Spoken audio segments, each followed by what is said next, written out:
खुशी recording studio बलुआहा। मारे ने छौरा ये ना छौरी देखले ने हमरा जना छौरी देखले ने हमरा जना मारे ने छौरा ये ना छौरी देखले ने हमरा जना हेरे हिप्पी निकल के झुलपी हम झर के सगरो मचेबे बाबा। गोरे गोरे गाल रे निमन हमर चाल रे करबौ ने प्यार हम बनबौ ने माल रे। गोरे गोरे गाल रे निमन हमर चाल रे करबौ ने प्यार हम बनबौ ने माल रे।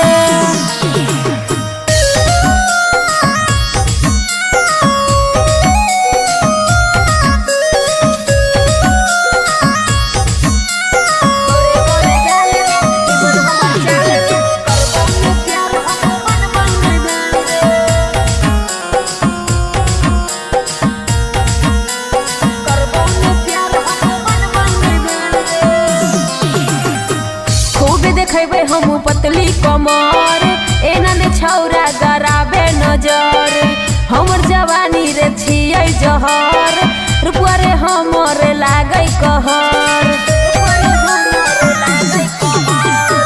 खूब देखेबे हम पतली कमर एना ने छौरा गराबे नजर हमर जवानी रे छियै जहर रुपवा रे हमर लागै कहर।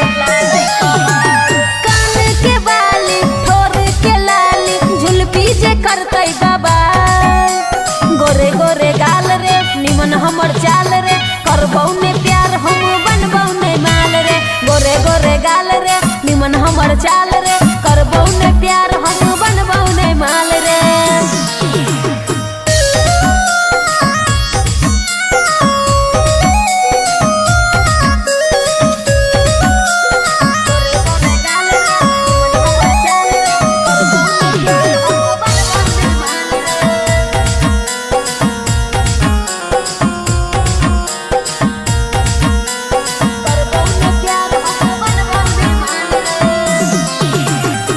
जब हम निकले छी अपन बाजार छौरा लफुआ सब करे छै मार देख ले जाके तू अपन जोगार तोरा से मिलतौ नहीं हमर विचार।